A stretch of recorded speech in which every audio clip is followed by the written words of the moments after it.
l'art de poser la bonne question. Dans ce webinaire, je vais vous parler de 3 typologies de questions.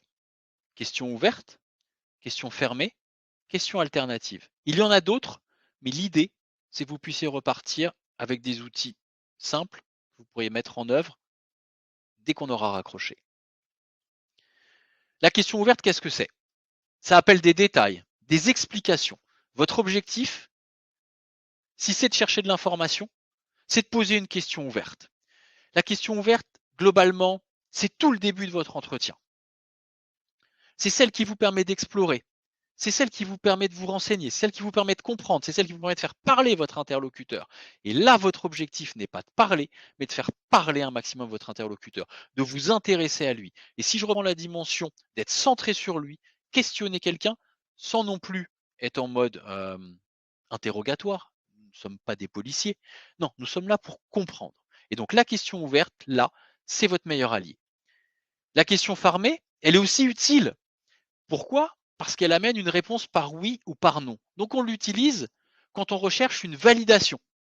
Cette validation, elle peut intervenir en fin d'entretien sur une dimension de closing, mais elle peut également intervenir en milieu d'entretien parce que vous avez recueilli une information et que vous voulez en être sûr.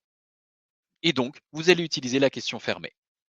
Et puis, vous avez aussi la question alternative. Cette question alternative, son objectif, c'est d'appeler un choix.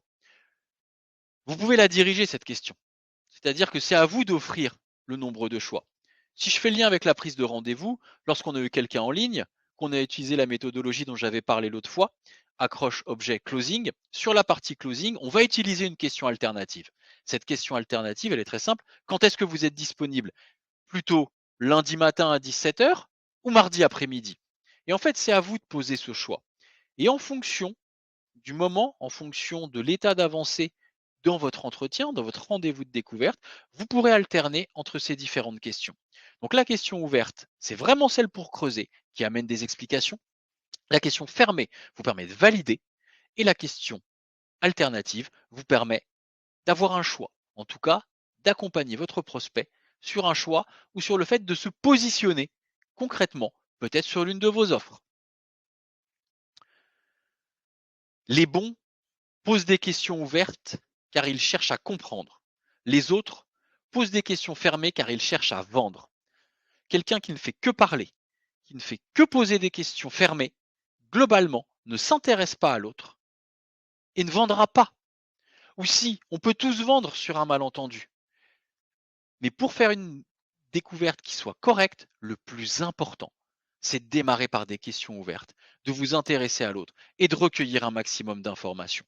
Et d'utiliser vos questions fermées exclusivement quand vous cherchez à avoir une validation ou lorsque vous êtes dans une clôture d'entretien, dans un closing. Il y a un autre élément qui est important que j'appelle le questionnement vertical. Le questionnement vertical, c'est quelque chose de simple. Vous posez une question à quelqu'un, et donc là je parle de questions ouvertes, il va démarrer plutôt par une généralisation. Sa réponse, elle va être plutôt évasive ou plutôt générale.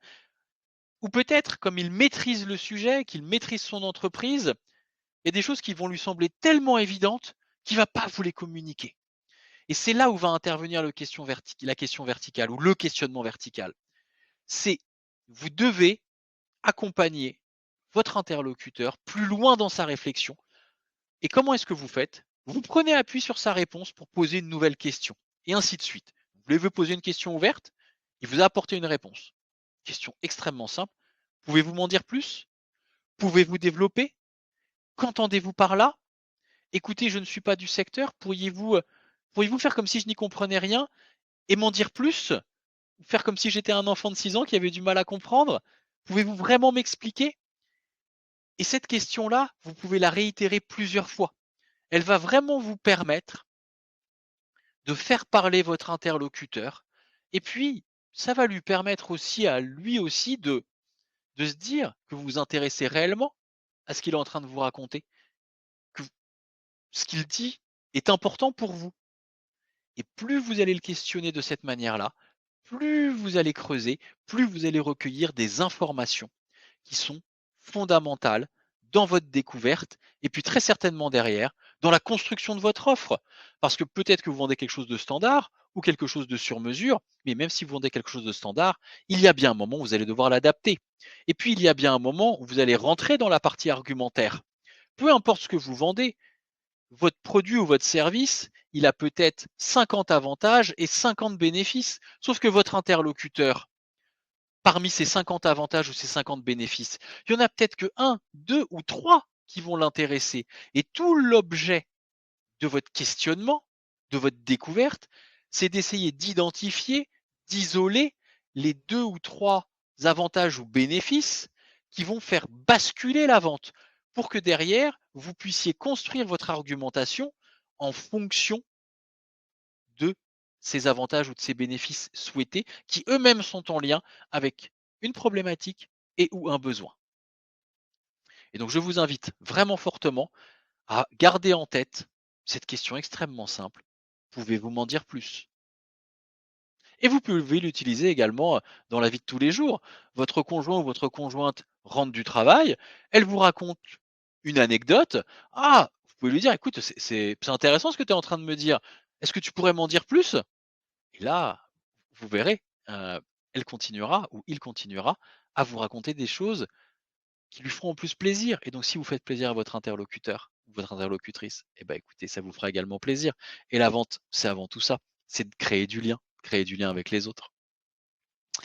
Quelques modèles de questions que vous pouvez utiliser sur la partie questions ouvertes, le QQ au QCP.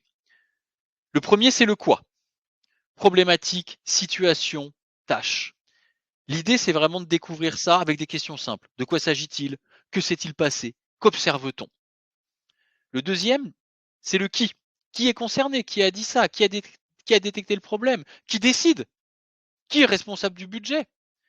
Et là, vous allez pouvoir identifier, cartographier toutes les personnes qui sont décisionnaires ou non dans l'entreprise sur laquelle vous venez de rencontrer un interlocuteur. Le où cela s'est-il produit? Dans quel environnement? Quel bureau est-ce que cela concerne? Vous allez pouvoir identifier des lieux. Le quand, imaginons un problème qui soit récurrent. À quel moment? Depuis quand? Quand cela est-il prévu?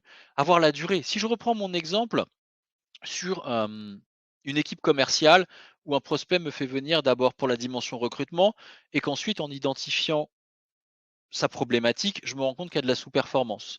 Et bien là, les questions du quand vont être hyper importantes pour moi. Depuis quand est-ce que ça arrive? Et de les faire remonter le plus loin possible pour leur faire prendre conscience qu'en fait, c'est un problème qui dure et qui va donc devenir urgent de le résoudre. Le comment, j'adore le comment. De quelle manière? Dans quelles circonstances? Par quels moyens? Si j'en reviens de la même à mon exemple, je peux poser la question à mon interlocuteur. Et comment est-ce que vous avez fait jusqu'ici pour tenter d'améliorer la performance commerciale de vos équipes? Ça va me permettre quoi? Eh bien, de recueillir toutes les solutions qu'ils ont déjà mis en œuvre et qui n'ont pas abouti au résultat escompté.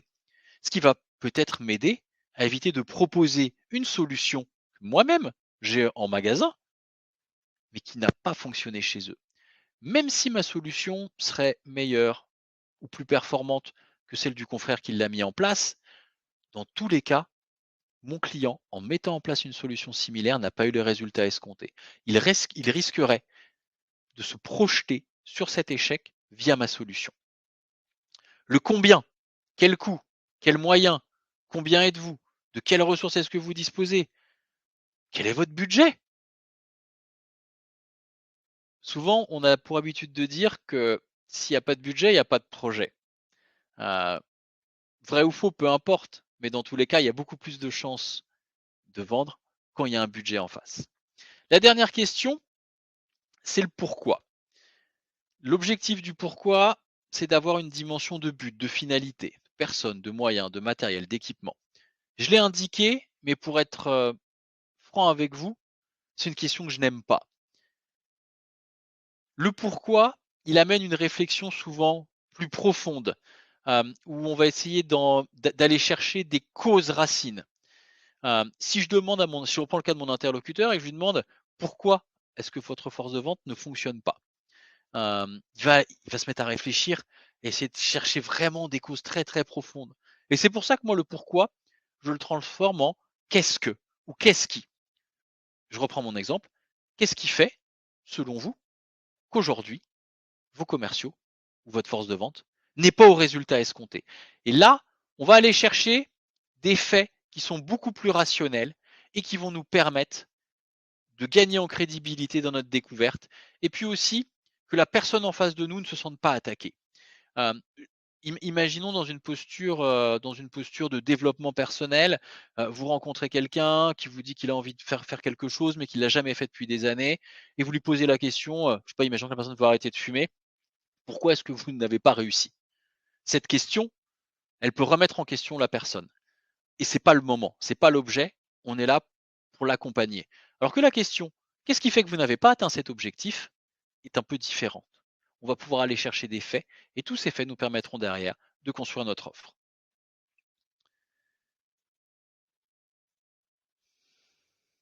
Je vous laisse lire la slide.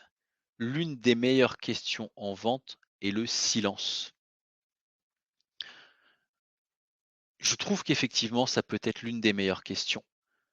Parce que un échange, ça peut être long. Un échange, ça demande de la concentration. Répondre à des questions, ça demande aussi de la concentration, ça demande de l'énergie. Et puis aussi, à un moment où vous allez certainement parler de vous, parler de votre offre, de ce que vous faites, de ce que vous proposez. Et puis vous, comme votre interlocuteur, il y a des moments où on va peut-être avoir besoin de laisser notre cerveau mouliner ou laisser notre cerveau intégrer ce qu'on vient d'entendre. Et parfois, un silence de 1, 2, 3, 4 secondes va faire du bien à tout le monde, va permettre à l'autre de respirer. Et puis, le silence, il a aussi une vertu hyper importante, c'est que beaucoup de gens n'aiment pas le silence ou sont gênés par rapport au silence. Donc imaginons, vous venez de poser une question ouverte, votre client a répondu. Vous lui avez demandé, pouvez-vous m'en dire plus? Il a continué à répondre. Puis il s'arrête de parler.